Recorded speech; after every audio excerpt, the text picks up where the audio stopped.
AviationPros.com is the portal website for AMT, Airport Business, and Ground Support Worldwide magazines. Visit daily for breaking news, industry blogs, and insightful articles from our magazine's editorial team.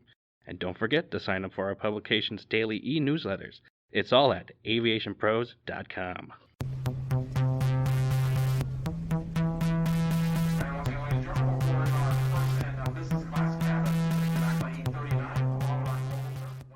Hello and welcome to the Aviation Pros podcast.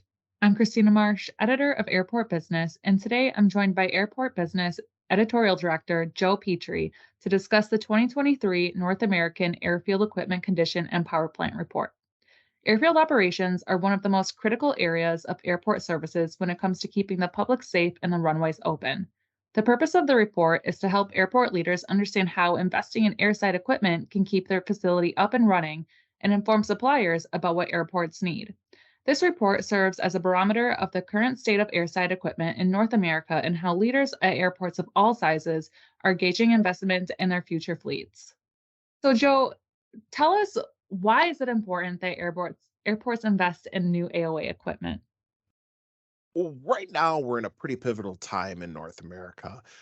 We see a major influx of investment money coming from the feds with the bipartisan infrastructure law, which has created a unique opportunity for airports to rethink how they're investing in their equipment.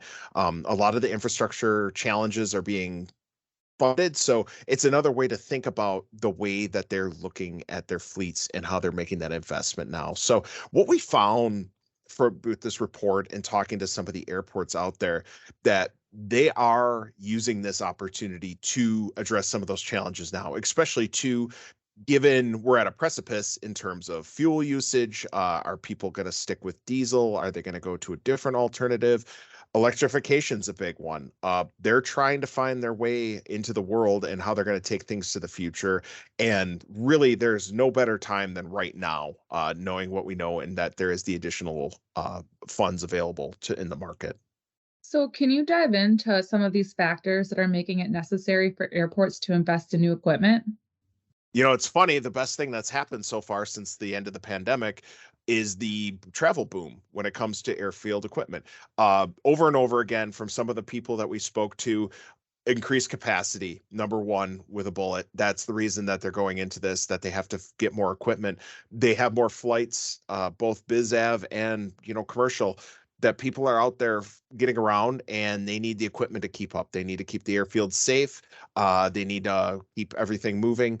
And really, that's the number one driver. Number two is we're seeing a little bit of a sea change in the market from the manufacturing side of things, where we've heard over and over again where there's starting to be a bigger challenge when it comes to getting parts for any of the maintenance of it. So they're trying to find who can get the parts available to them. And that's having a big influence, because when equipment's starting to get towards the end of life, you have to ask that big question, who do I stick with? And we're finding over and over again, without naming any specific manufacturers, that there are people basing some of their future decisions on what they're going to buy, just on the service that they're getting today in terms of what they're finding and getting in the spare parts to keep the equipment moving. What role do airport operations play in keeping an airport safe? And how does airside equipment help assist those airports in keeping them safe? Airside equipment is the most essential aspect of keeping the airfield going. The airport's got to make sure that no matter what's going on in the world, they have to have an open airfield. They have to have flights coming and going, and they got to be able to keep it going in a safe manner. So we're seeing a bit interesting challenge that the majority of the airports that were in our report noted that they're actually seeing more extreme climate shifts because of climate change. And this is impacting the way that they're looking at their equipment and what they're purchasing now.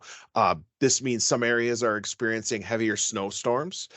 They're having really rough winter weather, ice storms. Those are starting to be more of a bigger challenge. They need better snow equipment that can keep on top of it. We just saw what happened this year in Buffalo, coming off the lake. I mean, it was historic blizzards that they had all winter. Um, these are getting more common, these types of storms all over the country. California was another one that got really hit this year. These all play into different factors of the changing climate out there. So it's really important for them to start thinking about these things in terms of how they can keep the airfield safe and moving. And the same goes that more in the southeast, specifically, according to our respondents, they're seeing a lot more flooding incidences, and this is requiring more uh, overall repair to the airfield, and that's where it's becoming more essential that they get involved with better airfield equipment investment. What challenges are airports facing in keeping up with the airside equipment? Number one is parts. Spare parts are a challenge to get at. Number two, which isn't as bad as it used to be, is we're seeing equipment's old, but it's not as old as it once was. There has been a significant investment over the last few years. I do believe the pandemic did help with that. Talking to some of the people that we spoke to as that were respondents in the survey, uh, some did mention that was part of it with additional federal funding out there.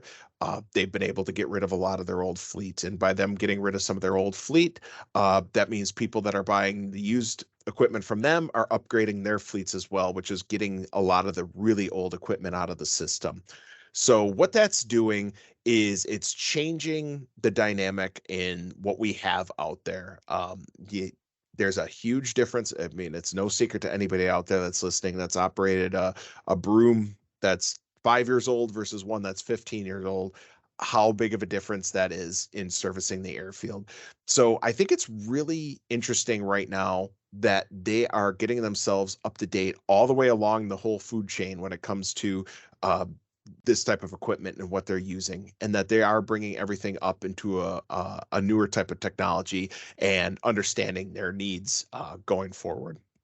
So, what does airport leadership need to know, and what do suppliers need to know? The big thing for airport managers is that they need to understand, number one, they're not alone with their challenges. It's probably no secret when you talk to your peers out there, but it's really apparent when you look at the industry as a whole. It's difficult for change. We know that change is happening. We know that change is coming in the type of technology. I will say right now, it's more than apparent that this industry is not ready for electrification as a whole. There's no one factor to look at for this. It's a entire nation that didn't really think much about full widespread electrification of its infrastructure, and it's coming fast, especially because the technology is maturing on the airfield. But the problem is that our airports are not ready for it, and this is where there needs to be a more educational purpose and a way for airport leaders to find ways they can make a conscientious effort to address this in their community. And the same goes for suppliers as well, for the fact that they need to recognize this and know that, yes, they are putting out very reliable equipment that's electric right now, very impressive equipment that it all writes and means it's the future of this aviation market.